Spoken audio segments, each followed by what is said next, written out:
Sir को याद नहीं रहा होगा, सर इतने किस्से सुनाते हो क्लास में। तो सर ने एक दिन उसका कारण बताया। मेरे सर ने कहा है कि तुम खड़े होते हो और मैं नहीं बताता, तुम मुंह छोटा सा करके बैठ जाते हो।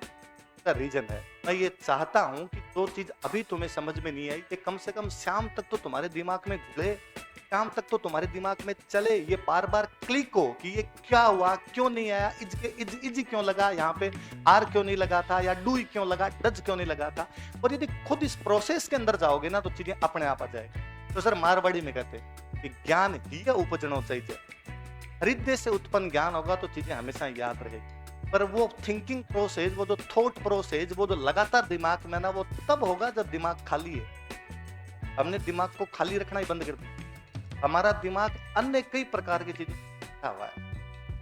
हम सुबह से लेके शाम तक यत्र तत्र की बातों से इतने ज्यादा बंधे हुए रहते हैं कि सारा दिन दिमाग में तो वो चलता है। अब पढ़ाई दिमाग के अंदर कैसे ला पाएंगे? भगवान बुद्ध का एक सिद्धांत है अपोहवाद। भगवान बुद्ध ने कहा था कि रात को सोते टाइम यदि आप ये सोचने लगो कि मैंने जस्ट पहले क्या किया था, कि 10 बजे सो रहा हूं तो मैं अभी 9:30 बजे क्या कर रहा था, कि 9:30 बजे वॉकिंग कर रहा था, उससे पहले क्या कर रहा था, खाना खाया था, उससे पहले क्या किया था कि हिस्ट्री पढ़ी, उससे पहले क्या किया था कि ज्योग्राफी पढ़ी, उससे पहले क्या किया था। आप लगातार यूं जाओ तो आपको यूं थोड़ा याद करोगे तो घंटे 2 घंटे की चीजें याद आ जाएगी। 2-3 दिन प्रैक्टिस करोगे तो एक पूरे दिन की दिमाग में चीजें आएंगी। आप लगातार ये प्रैक्टिस करते रहेंगे अपने जीवन, आप पिछले जन्म में पहुंच जाएंगे, आपको पिछला जन्म याद। और बौद्धों के सिद्धांत है, बौद्धों ने वाकई थे बेहतरीन सिद्धांत दिए, हम तो भूल भाल गए। एक मैं किसी एक इंग्लिश राइटर की बुक पढ़ रहा था, किसी तिब्बत के लामा की बुक, इंग्लिश राइटर की बुक थी तिब्बत के लामा पे। लामा होते हैं बुद्ध, दलाई लामा जैसे बोलते हैं। कोई तिब्बत का लामा था, कोई अंग्रेज गया और किसी अंग्रेज ने जाके तिब्बत कई दिन उन लामाओं के बीच में घुमा इधर उधर। तो एक दिन उसने उस लामाओं को कहा कि तुम ये सारे दिन पढ़ते रहते हो और ग्रंथ उठा के तुम्हारे सुबह सुबह करते हो, मेडिटेशन करेंगे, ध्यान करेंगे, कोई प्रैक्टिकल इंप्लीमेंट भी होता है कि नहीं होता है? उसने कहा बताएंगे, कभी प्रैक्टिकल भी बता देंगे। तो क्या बता दोगे यार, तो शाम अगरबत्तियां कर लेते हो, यहाँ पर बैठ के ध्यान कर लेते हो, क्या होता है जीवन में? जीवन में और कुछ भी प्राप्त करना होता है। एक दिन वो लामा उसे एक पहाड़ पे लेके गया, उसने पहाड़ पे ले जाके एक पत्थर पड़ा था, काफी भारी पत्थर था, उसने कहा उठा। उसने अंग्रेज ने उठाने की कोशिश की तो पत्थर तो नहीं उठाया गया उससे। क्यों नहीं उठाया जा रहा? उसने कहा भारी है यार, 1 क्विंटल का पत्थर कैसे उठा लूंगा, मेरे में खुद में वजन 78 किलो है, तो नहीं उठाया जा रहा मेरे से इतना भारी पत्थर, हिला भी नहीं पा रहा। उसने कहा थोड़ा बहुत हिला लो, बाकी उठाया तो नहीं जा रहा। ठीक, 2-1 मिनट मंत्र बोले, अब उठा वो पत्थर उठा। मैंने मंत्रों से गुरुत्वाकर्षण बांध दिया यहाँ का, गुरुत्वाकर्षण से मतलब ध्यान करने से, मनन करने से हमने उनके प्रैक्टिकल इंप्लीमेंट करने बंद कर दिए।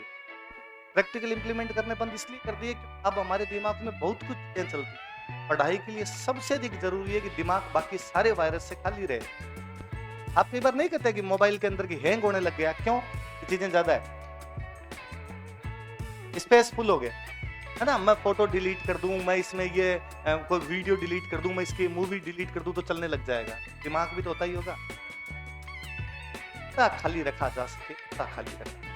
एक और, तो मैंने पिछले कई सालों में, मैं जब पढ़ता था, मैं स्टूडेंट लाइफ से इधर आया तो मैं ज्यादा चीजें जानता हूँ इस बारे में। मैंने एक और नोटिस किया, स्टूडेंट एक बड़ी गलती करता है।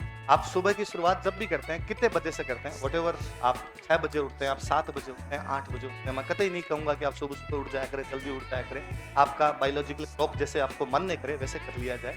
हो सकता है बूढ़ा केस हो, रात को सोते ही नहीं हो, पूरी रात ही पढ़ते हो, सुबह उठ के सोते हो आप, जैसा आपका क्लॉक कहे। पर यदि मान लो मैं एक सामान्य व्यक्ति की कह लेता हूँ कि कोई बंदा 10-11 बजे सो जाता है तो 6 बजे उठ जाए। आप एक कोशिश करके देखना अगले कई दिनों तक, आप सुबह 6 बजे उठते ही पानी मारे आंखों पे, अगले 1 घंटे तक बिना किसी से बोले, बिना किसी से कोई बातचीत के, बिना मोबाइल देखे, बिना कोई दूसरा काम, पढ़ लेना 1 घंटे।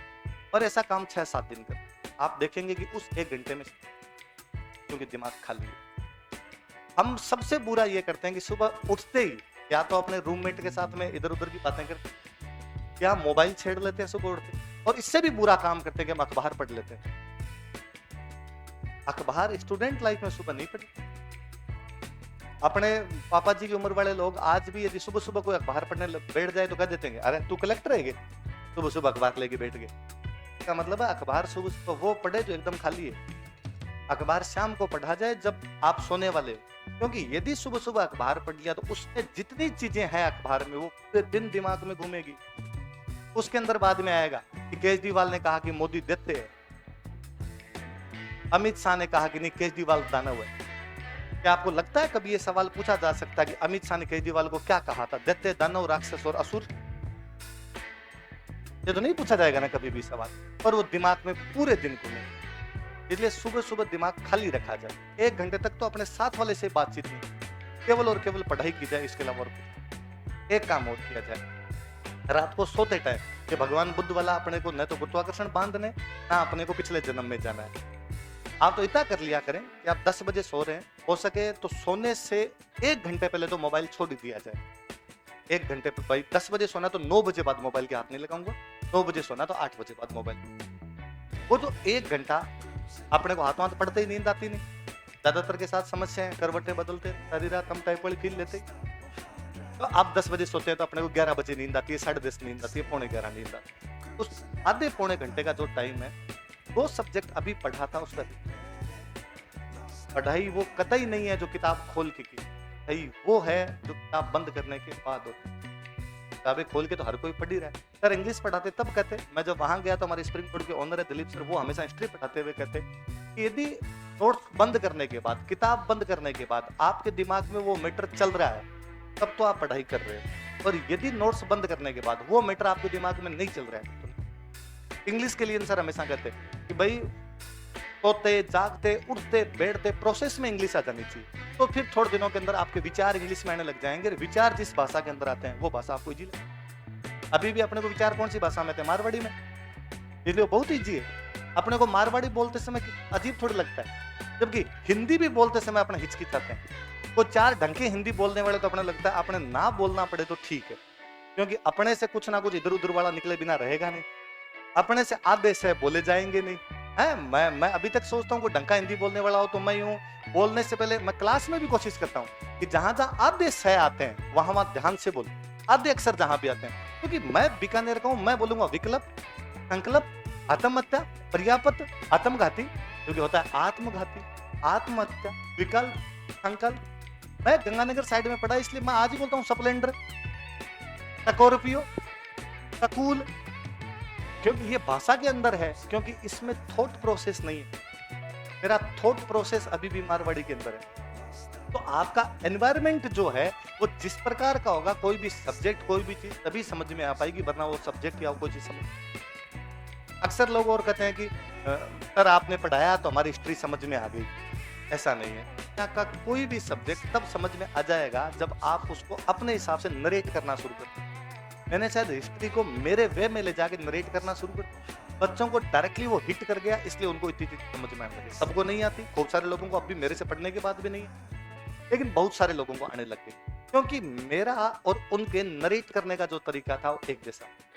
आप छोटी क्लासों को याद कीजिए, आपको वे तमाम सब्जेक्ट अच्छे लगे हैं जिनके सर अच्छे लगे, जिन सर की शक्लें अच्छी लगी, जिन सर का व्यवहार अच्छा लगा, वो सब्जेक्ट भी अच्छा लगा, भले वो सब्जेक्ट कितना ही खराब था।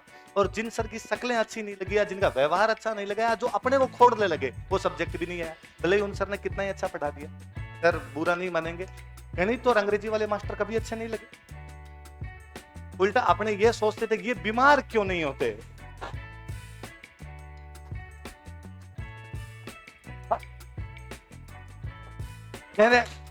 अक्सर देखा कि सामाजिक वाले सर, हिंदी वाले सर बीमार होकर 2 दिन की छुट्टियां भी ले लेते। उनकी रिश्तेदारी में शादियां भी होती थी। इन दोनों टीचर की रिश्तेदारी में भी शादियां नहीं होती।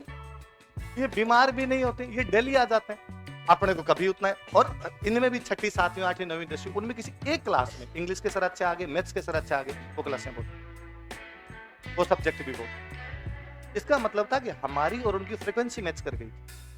अब वो लेवल है नहीं, अब आप एक दूसरे लेवल पर आ जाते हैं, दूसरे लेवल पर आ जाते हैं। तो अब आप अपने हिसाब को लेके जाइए, अपने हिसाब से चीजों रेट करना सीखिए। जब आप ये करने लग जाएंगे तब सारे सब्जेक्ट भी याद होंगे, तब करने लगेंगे। कंपटीशन बेहद टफ वाला कंपटीशन, हर तरफ देखोगे तो चारों तरफ यूं आपको मिलेगा। इसमें तभी सफलता है जब निरंतरता है।